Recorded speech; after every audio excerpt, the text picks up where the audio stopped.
আজকে এই ভিডিওর মাধ্যমে দেখাবো দুই অঙ্ক বিশিষ্ট সংখ্যার এককের ঘরের সংখ্যা দুটির যোগফল যদি 10 হয় আর দশকের ঘরের সংখ্যা যদি সেম থাকে সেক্ষেত্রে কিভাবে আমরা অল্প সময়ের মধ্যে বা অল্প সময় বলতে হচ্ছে কয়েক সেকেন্ডের মধ্যে আমরা গুণগুলো করতে পারি।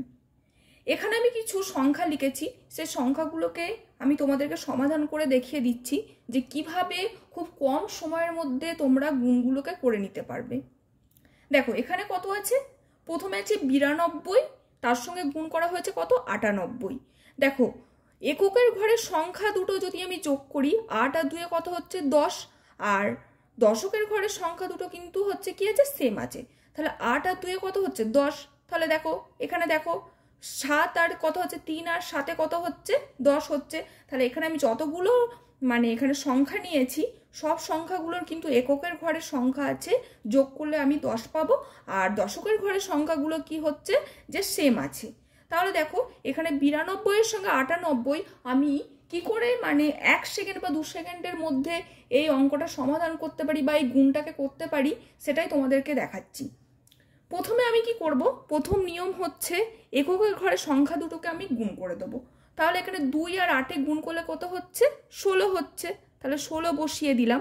এবার যে জিনিসটা করতে হবে, দশকের ঘরের সংখ্যা যা থাকবে সেটার থেকে এক অঙ্ক বেশি নিয়ে তার সঙ্গে গুণ করে দিতে হবে। তাহলে 9 থেকে এক অঙ্ক যদি বেশি নিই তাহলে কত হচ্ছে 10, তাহলে 9 10 কত হচ্ছে 9 10 হচ্ছে 90, বসিয়ে দাও।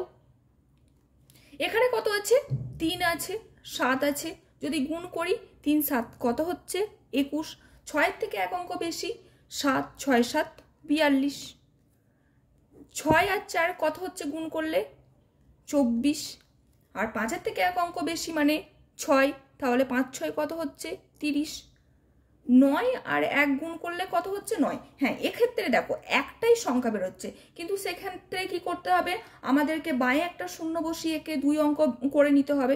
তাহলে হচ্ছে 9 বসিয়ে দিলাম আর একটা বাঁয়ে শূন্য বসিয়ে দিলাম। 4 থেকে বড় কত হচ্ছে 5, তাহলে 4 5 কত হচ্ছে 20। আর শেষে যে অঙ্কটা আছে বা শেষে যে গুণটা আছে সেটা আমি করলাম না, তোমরা আমাকে করে কমেন্ট বক্সে অবশ্যই জানাবে। তাহলে গুণগুলো কি করা গেল, তো কয়েক সেকেন্ড লাগলো, 1 থেকে 2 সেকেন্ডই লাগলো। ঠিক আছে, আমাকে অবশ্যই কমেন্ট বক্সে এটা জানাবে এর উত্তরটা।